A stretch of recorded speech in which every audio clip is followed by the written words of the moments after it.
Okay, Ms. Crockett. So many of you know that I practice law, but some of you don't realize that I actually was a business major out of Rhodes College in Memphis, Tennessee. And the emphasis that I got in my business degree was on finance. And as I traveled the country campaigning this election cycle, one of the things that I talked about was this idea that in finance, we always promote this idea of diversity.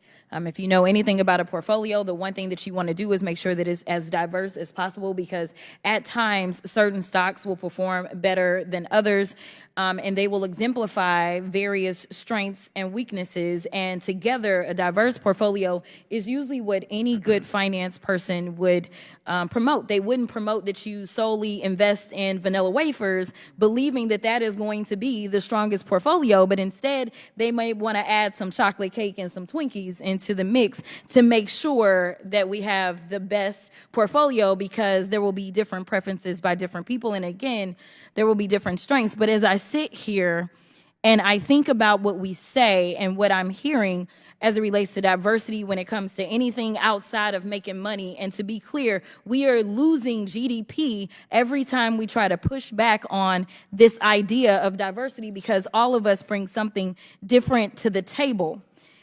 But you consistently said over and over the word oppression, and every time that you said it, it was almost as if I was hearing nails on a chalkboard, because it seems like you don't understand the definition of oppression, and I'd ask you to just refer to Google to help you out.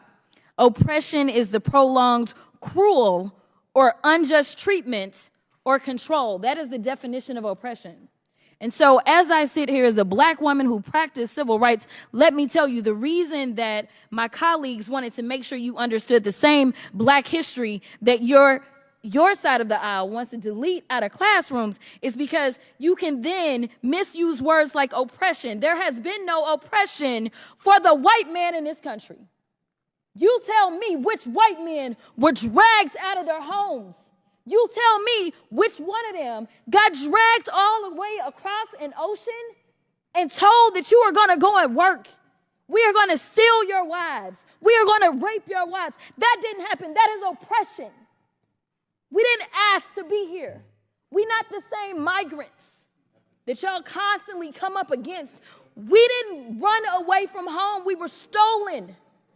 So yeah, we are going to sit here and be offended when you want to sit here and act like, and don't let it escape you that it is white men on this side of the aisle telling us, people of color on this side of the aisle, that y'all are the ones being oppressed, that y'all are the ones that are being harmed.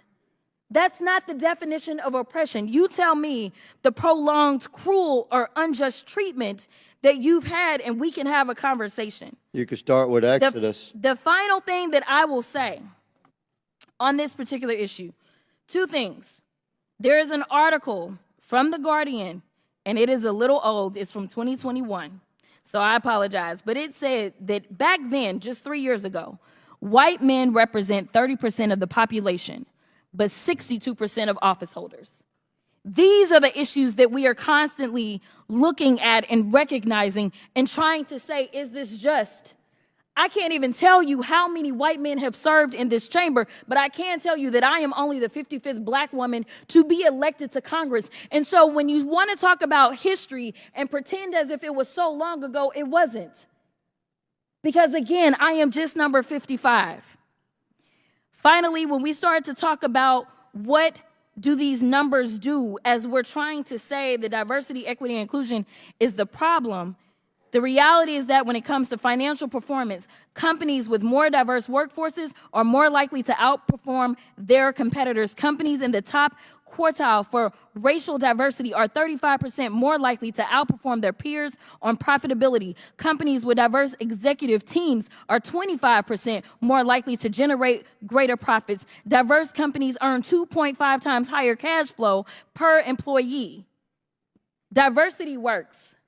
And until you can show me data that says otherwise, I think that we need to go back to being a country that listens to experts and gets out of our feelings and recognizes, again, that racism is real in this country, and until we stop pretending that it's not, we will not solve the problems that we are consistently facing, and that will bring real unity that we seek when we're looking for a more perfect union.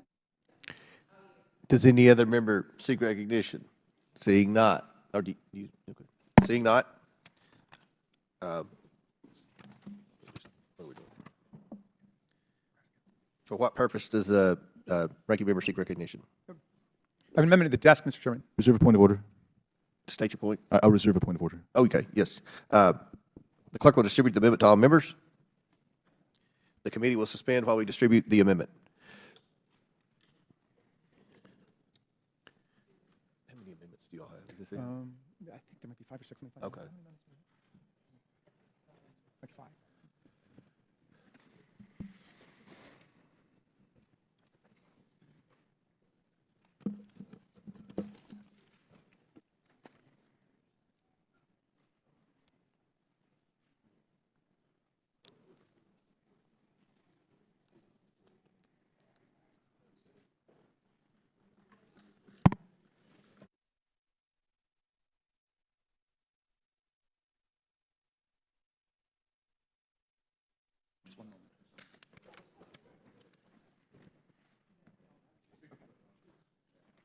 Okay.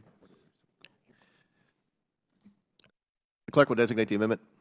Amendment to the amendment in the nature of a substitute to H.R. 8706 is offered by Mr. Raskin of Maryland. Without objection, the amendment is considered as read. I reserve a point of order. The ranking member is recognized for 5 minutes.